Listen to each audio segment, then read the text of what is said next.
لیکن آپ صلی اللہ علیہ وآلہ وسلم جنگ بدر کے موقع پر مدینہ سے 156 کلومیٹر دور بدر کے میدان میں خیمہ زن ہوئے۔ آپ صلی اللہ علیہ وآلہ وسلم غزوہ احد کے موقع پر بھی احد کے پہاڑ پر چلے گئے۔ آپ صلی اللہ علیہ وآلہ وسلم نے عربوں کی تاریخ میں پہلی مرتبہ مدینہ کے گرد خندق بھی کھود دی ہے، اور آپ صلی اللہ علیہ وآلہ وسلم نے کافروں سے مقابلے کے لیے یہودیوں کے ساتھ معاہدے بھی کیے۔ یہ کیا تھا؟ یہ عالم اسباب میں اسباب کی بہترین مثالیں ہیں۔ نبی اکرم صلی اللہ علیہ وآلہ وسلم عالم میں ارواح میں چند سیکنڈ میں معراج سے مستفید ہو گئے۔ وہ واپس آئے تو وضو کا پانی گرم اور دروازے کی کنڈی ہل رہی تھی۔ آپ صلی اللہ علیہ وآلہ وسلم نے انگلی کے اشارے سے چاند کے 2 ٹکڑے بھی کر دیے۔ لیکن آپ صلی اللہ علیہ وآلہ وسلم جب عالم اسباب میں واپس آئے تو آپ صلی اللہ علیہ وآلہ وسلم کا دندان مبارک بھی شہید ہوئے۔ آپ صلی اللہ علیہ وآلہ وسلم طائف میں زخمی بھی ہوئے۔ آپ صلی اللہ علیہ وآلہ وسلم کو بھوک، پیاس، گرمی، سردی بھی محسوس ہوتی رہی۔ آپ صلی اللہ علیہ وآلہ وسلم کی چھت بھی ٹپکتی رہی۔ آپ صلی اللہ علیہ وآلہ وسلم بیمار بھی ہوئے۔ آپ صلی اللہ علیہ وآلہ وسلم پر زہر کا اثر بھی ہوا۔ آپ صلی اللہ علیہ وآلہ وسلم جادو کے اثر سے نکلنے کا بندوبست بھی کرتے رہے، اور آپ صلی اللہ علیہ وآلہ وسلم غربت اور بیماری سے پناہ بھی مانگتے رہے۔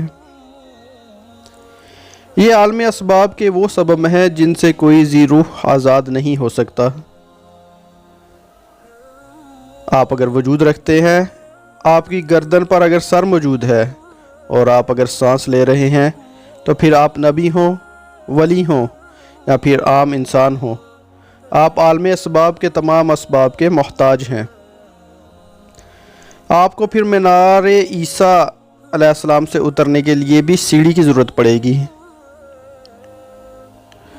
آپ کو پھر حضرت حمزہ رضی اللہ تعالیٰ عنہ کی شہادت بھی تکلیف دے گی۔ آپ پھر والدہ کی قبر پر آنسو بھی بہائیں گے، اور آپ کو پھر اچھی تلواروں، اچھے گھوڑوں، اچھے اونٹوں اور ٹرینڈ فوج کی ضرورت بھی پڑے گی۔ آپ کو پھر شفاف پانی، اچھی خوراک، طاقتور قانون، تیز رفتار انصاف، ماہر ڈاکٹرز، معیاری تعلیم، رواں سڑک اور شاندار لائف اسٹائل کی ضرورت بھی ہوگی، اور آپ کو پھر سردی، گرمی اور وبا تینوں کا مناسب بندوبست بھی کرنا پڑے گا۔ ہم اگر عالم اسباب میں ہیں تو پھر ہمیں اسباب کا انتظام کرنا ہوگا۔ پھر ہمیں ترقی یافتہ قوموں کی طرح سبب کو اسٹیٹ آف آرٹ بنانا ہوگا۔ ہمیں پھر ایسی سیڑھی کا بندوبست بھی رکھنا ہوگا جو حضرت عیسیٰ علیہ السلام کو مینار سے اتار سکے۔ ایسی دعائیں بھی ایجاد کرنا ہوں گی جو امت مسلمہ کو صحت مند رکھ سکیں۔ ہمیں ایسی ٹیکنالوجی بھی ایجاد کرنا ہوگی جو سردی میں گرمی اور گرمی میں سردی پیدا کر سکے۔ ہمیں انسانوں کے سکون اور آرام کا بندوبست بھی کرنا ہوگا۔ ہمیں کرۂ ارض پر دم توڑتی حیات کا خیال بھی رکھنا ہوگا۔ ہمیں دنیا کو ماحولیاتی آلودگی سے بھی بچانا ہوگا۔ ہمیں مسلمانوں کو مسلمانوں کے ہاتھوں سے تحفظ بھی دینا ہوگا،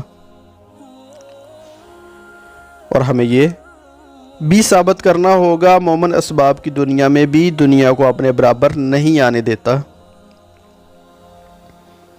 ہم محمدی ہیں، اور کینچی ہو یا راکٹ ہو، ہم کسی بھی فیلڈ میں دنیا کو آگے نہیں نکلنے دیں گے۔ ہم کیسے مسلمان ہیں؟